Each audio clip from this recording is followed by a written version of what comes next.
Hello दोस्तों, आपका astro show में स्वागत है। और आज हम एक सीरीज स्टार्ट कर रहे हैं जिसमें हम आपको फाइनेंशियल रेशियोज़ के बारे में एजुकेट करेंगे। हम एक एक करके सारे फाइनेंशियल रेशियोज़ लेंगे। आज जो हमने फाइनेंशियल रेशियो लिया है वो लिया है हमने P ratio, price to earnings ratio लिया है। अब पी रेशियो आपको हम ऐसे समझाएंगे कि आप कभी भी इसको नहीं भूलेंगे। जब भी आप पी रेशियो सुनेंगे तो आपको एकदम से समझ में आ जाना चाहिए कि पी रेशियो का मतलब क्या होता है। तो आइए स्टार्ट करते हैं और हम समझने की कोशिश करते हैं। समझने की कोशिश नहीं, हम इसे समझ के रहेंगे कि पी रेशियो क्या होता है, उसको हमें कभी नहीं भूलना है।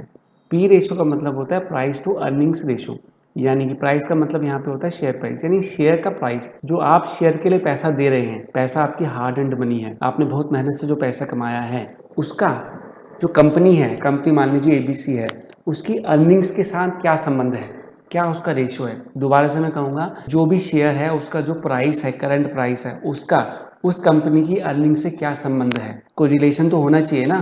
किसी कंपनी का शेयर प्राइस कम है, किसी का ज़्यादा है, तो कोई अर्निंग से तो कुछ संबंध होना चाहिए ना। मेन तो कंपनी की अर्निंग ही होती है। कंपनी कमाएगी नहीं तो शेयर होल्डर्स को कहाँ से देगी पैसा, या शेयर्स कैसे ग्रो करेगा। ठीक है। अब पी रेशियो होता है प्राइस टू अर्निंग्स रेशियो। अब सबसे पहले हम पी रेशियो का फॉर्मूला समझ लेते हैं, क्योंकि इस फॉर्मूला में ही सब कुछ है। पी रेशियो का फॉर्मूला होता है share price divided by EPS, earning per share. ठीक है। पी रेशियो का भी साइड में रखिए हम। अर्निंग पर शेयर बहुत इंपॉर्टेंट चीज़ है। अर्निंग पर शेयर का क्या मतलब है, समझने की कोशिश कीजिए। अर्निंग पर शेयर यानी कि एक शेयर की अर्निंग, एक शेयर पे क्या अर्निंग आ रही है, इसे निकालते हैं। इसको निकालने के लिए क्या होता है, इसका formula profit after tax divided by number of shares.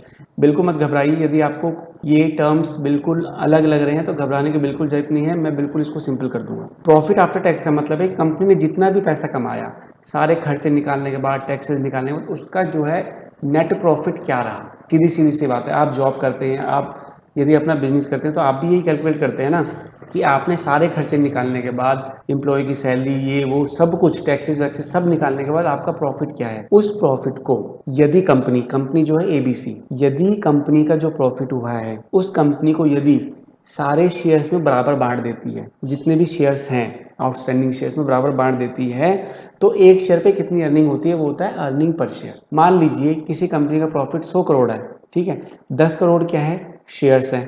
100 crore divided by 10 crore कितना आया, 10 रुपए। ठीक है जी, 10 रुपए आया।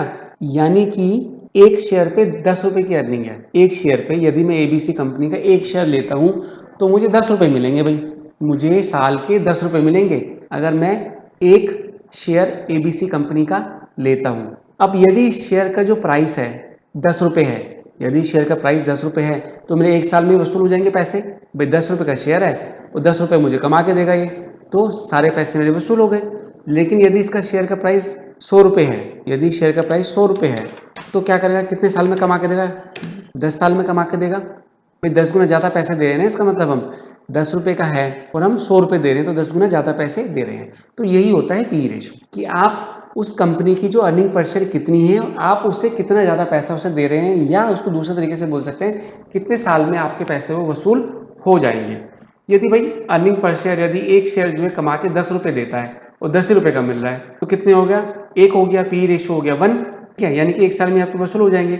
अब यदि 100 है, 10 साल में हो गए। यदि मान लीजिए ये 200 है, 200 है तो आप कैसे निकालेंगे, ठीक है, तो 200 डिवाइडेड बाई 10 हो गया 20, यानी पी रेशो है 20 का। तो पी रेशो जो है ये दिखाता है कि अर्निंग पर शेयर, यानी कि मोटा मोटा आप कहें कि अर्निंग से प्राइस, जो करंट प्राइस है शेयर का, उससे क्या संबंध है। जब अर्निंग की बात आती है तो अर्निंग निकालने के लिए वो अर्निंग जो है शेयर्स में, हम उसको आउटस्टैंडिंग शेयर्स से जो प्रॉफिट होता है कंपनी का, उससे डिवाइड करके हम अर्निंग पर शेयर निकालते हैं, क्योंकि हमें शेयर से रिलेट करना है। शेयर से कितनी अर्निंग होगी यदि हम उस कंपनी का शेयर लेते हैं तो।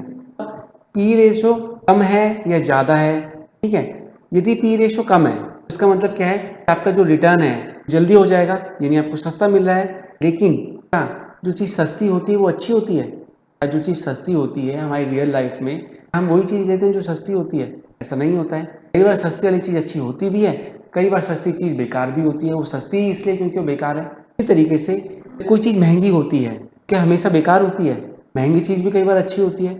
जानबूझ के हम कई बार तो हम ऐसा करते हैं कि जब हमें दो चीज़ दी जाती है तो ये देखने के लिए कि कौन सी चीज़ की क्वालिटी अच्छी है, हम ये देख लेते हैं भाई कौन सा महंगा है, तो महंगा है वो ज़्यादा अच्छा है। कई बार ऐसा भी होता है। तो और ऐसा भी नहीं है कि हर महंगी चीज़ अच्छी भी निकले, कई बार ऐसा भी होता है कि महंगे लेने के बावजूद भी कई बार हमें ये लगता है कि यार दूसरी चीज़ तो सस्ती थी, वो ज़्यादा अच्छी थी। तो आप कहने का मतलब ये है कि केवल पी रेशो के बेसिस पे केवल और केवल पी रेशो के बेसिस पे आप ये पता नहीं लगा सकते कि कोई शेयर सस्ता है या महंगा है।